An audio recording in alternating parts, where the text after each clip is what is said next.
Morning class fifth active English literature reader book chapter 8 read करेंगे आज। निकालिए आप page number 36 chapter 8 a sea turtles quiet miracle. Start. One summer night, summer की night में my daughter Meg and I walked in the moonlight along a Florida beach. मेरी daughter और मैं कहाँ गए? फ्लोरिडा बीच के तट पर। इट वॉज नियरली 10 o'clock, लगभग कितने बजे थे? 10 o'clock. This sunbathers and surfers had all gone home and we were alone. 10 o'clock हो रहे थे, इसलिए जो वहाँ पर धूप सेकने वाले थे और जो सर्फर्स थे वो लगभग जा चुके थे। एंड वी वर अलोन, और हम वहाँ पर अकेले थे।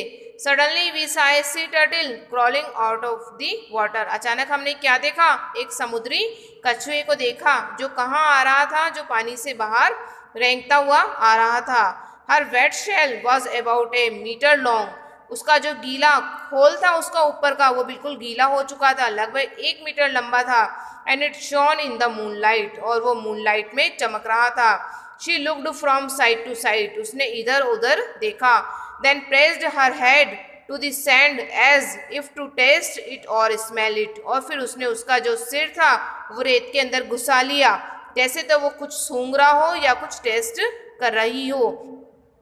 डिड द रिमेंबर दिस बीच, क्या ये जो बीच है ये उसके रिमेंबर है, ये उसके लिए रिमेंबर है, या क्या वो पहले यहाँ आ चुकी है? Scientist think a female sea turtle will lay her eggs on the same beach where she was born. Scientist ये कहते हैं जो एक फीमेल सी टर्टल होती है वो अपने जो एग्स है वो वहीं देती है जहाँ पर कि वो खुद बॉर्न हुई थी।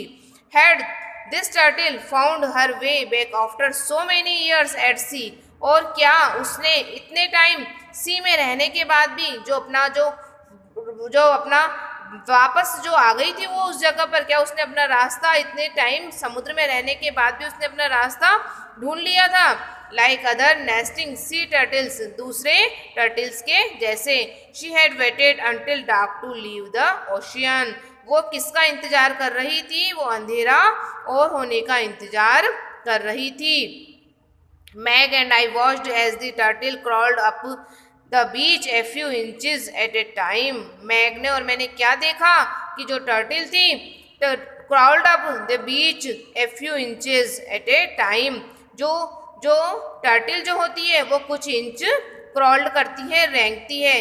हर flippers were perfect for swimming, और जो फ्लिपर्स होते हैं उसके वो क्या थे? वो परफेक्ट थे स्विमिंग करने के लिए। But they were not much help to her on land, लेकिन वो ज़मीन पर उसकी प्रॉपर हेल्प नहीं कर रहे थे। She stopped every few minutes to rest, वो कुछ मिनट रुक रही थी रेस्ट करने के लिए।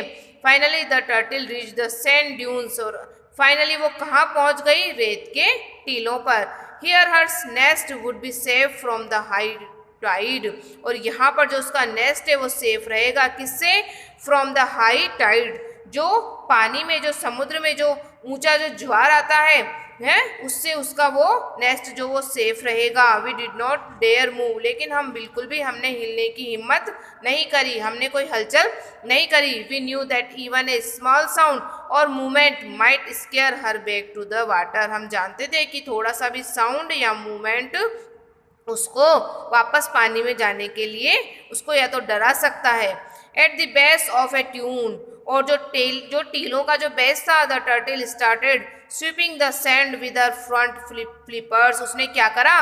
जो उसके आगे के फ्लिपर्स थे उससे उसने उनके टीलों पे से जो सैंड थी उसको झाड़ना शुरू कर दिया। She made a hollow space to settle herself into, उसने क्या करा? एक होलो बनाया, किस लिए? उसके खुद को सेव करने के लिए।